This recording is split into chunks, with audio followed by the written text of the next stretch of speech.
My dad works in B2B marketing. He came by my school for career day and said he was a big ROAS man. Then he told everyone how much he loved calculating his return on ad spend. My friends still laugh at me to this day. Not everyone gets B2B, but with LinkedIn, you'll be able to reach people who do. Get a $100 credit on your next ad campaign. Go to linkedin.com/results to claim your credit. That's linkedin.com/results. Terms and conditions apply. LinkedIn, the place to be, to be. This is Optimal Living Daily, Going Sober, a Radical Act of Self-Love by Melanie Schwader of abrighterwild.com. And I'm Justin Malik. Welcome back to our Sunday bonus episode where we get to hear from a different podcast where we read to you. And today's comes from my brother's show, Optimal Health Daily. If you'd like to hear more about fitness, nutrition, diet, and anything health related, you can find Optimal Health Daily wherever you get your podcasts. And you can even submit your own questions and have them answered on Friday editions of the show. You can send a health related question to health@oldpodcast.com and then listen to that show on Fridays. Again, that's Optimal Health Daily. But with that, let's get right to the bonus episode as we optimize your life. Going Sober, a Radical Act of Self-Love by Melanie Schwader of abrighterwild.com. After many months of thinking and struggling with this topic, I feel like it's finally time to come out and claim another label for myself: sober. Now, for most of us, when we hear the word sober, we think of Alcoholics Anonymous. We think of addiction. We think of those whose pasts are riddled with horror stories about drinking and drugs and how they've managed to get clean. Or on the other hand, we hear the term and immediately play word association: teetotaler, serious, uptight, drab, colorless. And I'm here to tell you that being sober is none of those things. At least for me anyway, not to mention many of the wonderful individuals in recovery that I have met over the past couple of years. Even though I abused alcohol off and on, I thankfully didn't develop a full-blown addiction. Yes, I drank quite a bit for a short period of time in college. Yes, I had a scare with nearly poisoning myself, and my hallmates being worried that I wouldn't wake up the next morning. Yes, alcohol was blamed for my rape instead of my rapist. And yes, I continued drinking after that, well into my 20s, and even after getting ill. But over the last few years, I've noticed that my relationship with alcohol has gotten even more strained. I have to admit, I never really enjoyed drinking. I mean, yes, the social aspects were great, and it made me feel like a part of the in crowd.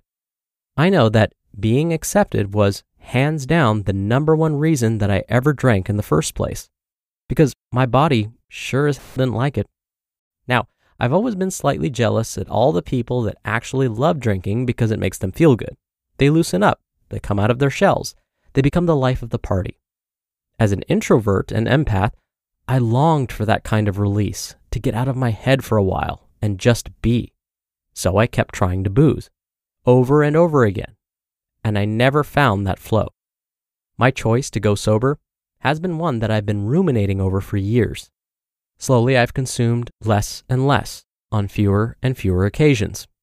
I'd start saying things like, "I'm not really a big drinker," or "just a sip," or "I'm a lightweight," to begin my social transition to sobriety. And slowly, people began to absorb those messages, and I didn't have to turn down invitations to bar crawls or clubbing anymore. People started realizing that when they invited me to their home or party, I wasn't going to get drunk or loud or rude or destructive. I could be funny and charming and kind with just a cup of water in my hand. So it's been a long-ish transition to announcing my sobriety. But here it is. Ta-da! Why is this a radical act of self-love, you may ask? Because it's one that takes courage to stand up for myself and my body when nobody else can or will. Because to completely abstain from drinking, especially at my age, is highly unusual in our culture where both social and work occasions are centered around the bar scene. Because to claim a label that is so cut and dried, pun intended, can be somewhat threatening to our new fluid, fun-loving zeitgeist. Because the potential to be seen as a fuddy-duddy or party pooper is terrifying to many, I, however, have always been proud of my grandparent status. Slippers, reading, and 9 p.m. bedtimes? Woot woot. But after much experimentation and self-exploration, I finally decided that staying sober is the best thing I can do for myself.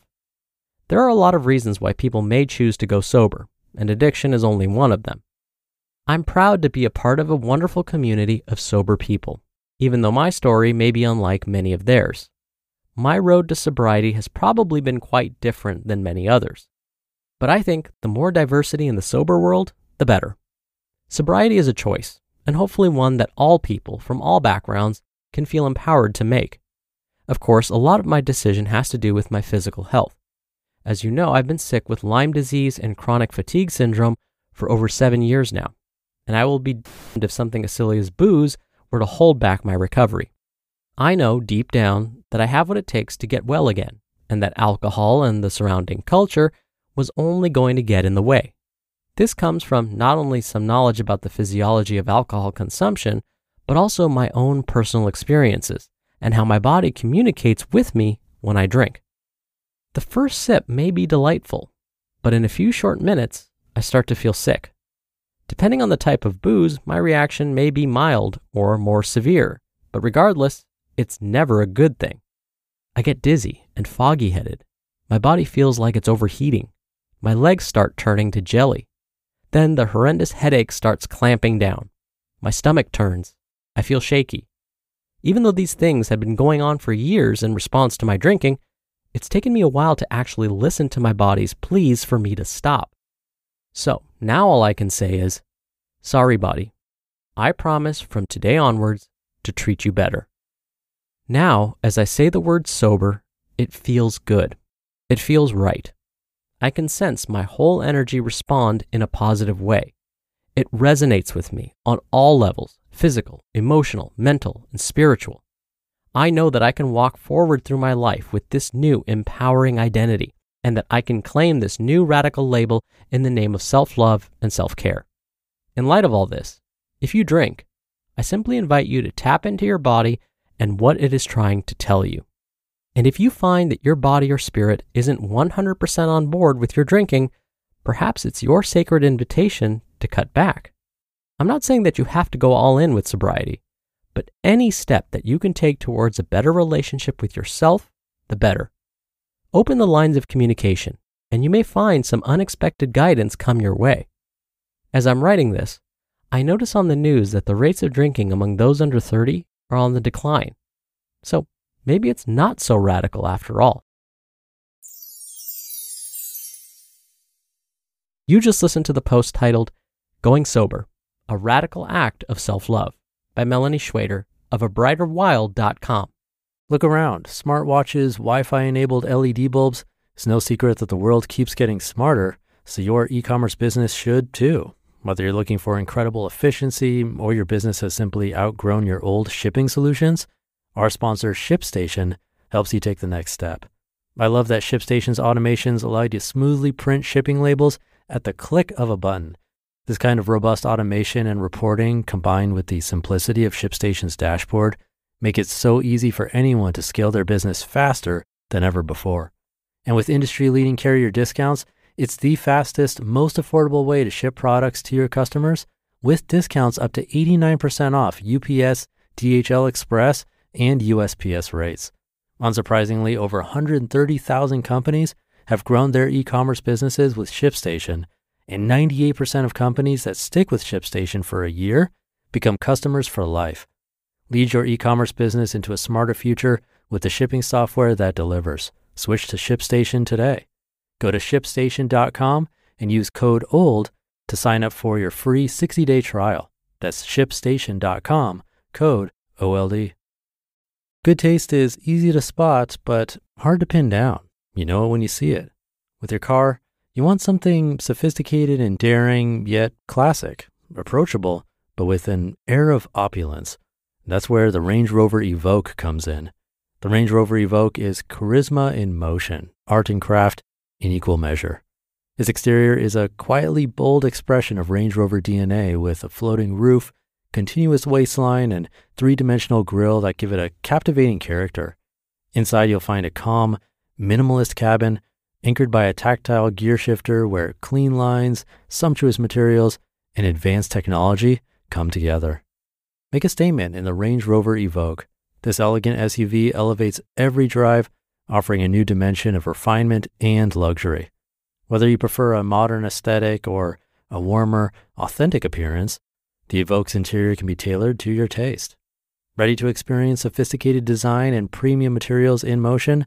Explore the Range Rover Evoque at LandRoverUSA.com. Dr. Neil here for my commentary. I really liked a phrase that Melanie shared with us. She said, "Sorry, body, I promise from today onwards to treat you better."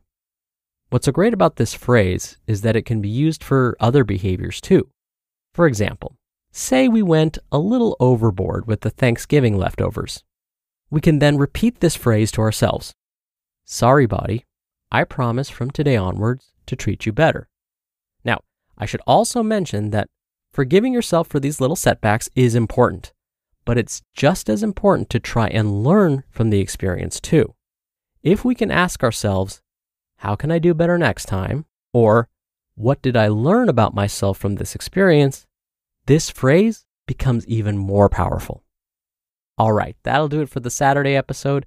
I hope you're having a great weekend if you're listening in real time, and I'll be back here tomorrow where your optimal life awaits.